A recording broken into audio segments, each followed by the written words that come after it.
Assalamualaikum warahmatullahi wabarakatuh.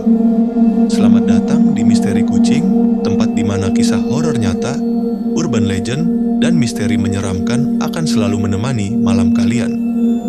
Kalau kalian suka dengan cerita-cerita horor seperti ini, jangan lupa subscribe sekarang juga, aktifkan lonceng notifikasinya, dan bagikan video ini ke teman-temanmu. Karena di sini, rasa takut akan selalu menemani tidurmu. Malam ini gue bawain sebuah kisah horor tentang seekor kucing hitam di tengah jalan. Awalnya terlihat biasa saja, tapi begitu diikuti, ternyata membawa penyesalan seumur hidup. Malam itu, Edo baru pulang dari rumah temannya. Waktu menunjukkan hampir jam 12 malam. Jalan desa yang biasanya ramai, kini terasa mati. Sepi. Hanya ada suara sandal Edo menyentuh tanah. Ketika melewati pertigaan kecil, matanya tertuju pada sesuatu. Seekor kucing hitam duduk diam di tengah jalan. Bulu kucing itu hitam pekat, matanya kuning menyala dalam gelap, seperti sedang menunggu.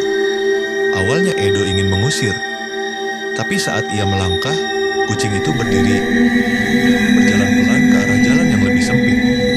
Anehnya, setiap Edo maju, kucing itu juga maju, seolah menuntunnya masuk ke jalan gelap. Rasa penasaran mengalahkan rasa takut. Edo terus mengikuti. Jalanan makin sunyi, makin jauh dari rumah warga. Pohon-pohon besar berdiri rapat, menutupi sinar bulan. Semakin jauh, Edo mulai merasa ada yang salah. Suara jangkrik hilang, angin berhenti. Semua mendadak hening. Namun kucing itu tetap berjalan, sesekali menoleh, matanya memantulkan cahaya aneh. Hingga akhirnya, kucing itu berhenti di depan sebuah pohon besar yang sudah tua, penuh akar menjuntai. Di saat itulah, Edo merasakan bulu kuduknya berdiri. Karena dari balik pohon, perlahan muncul sosok tinggi hitam, tubuhnya kurus kering, wajahnya samar, yang terlihat jelas hanya sepasang mata merah menyala.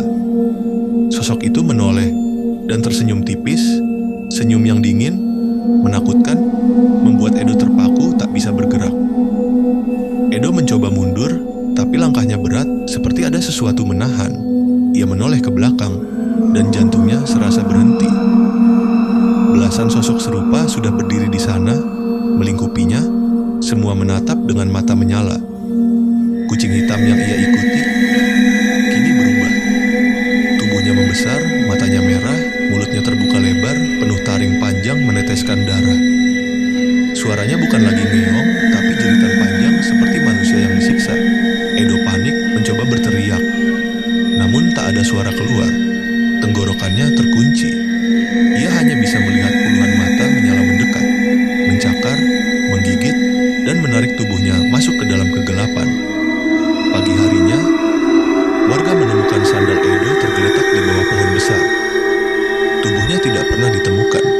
Namun, sejak malam itu, orang-orang sering melihat seekor kucing hitam duduk di pertigaan jalan. Duduk diam, menatap tajam pada siapapun yang lewat tengah malam. Ada yang bilang, kalau kamu menatap matanya lebih dari 3 detik, maka kamu akan digiring ke jalan yang sama seperti Edo. Dan kalau kamu berani mengikuti, kamu tidak akan pernah kembali. Itulah kisah horor malam ini. Kalau cerita ini bikin bulu kuduk kalian merinding, jangan lupa klik subscribe, aktifkan lonceng notifikasi, dan bagikan video ini ke teman-temanmu. Karena masih banyak misteri horor yang akan gue ceritain di channel ini. Sampai jumpa di kisah menyeramkan berikutnya.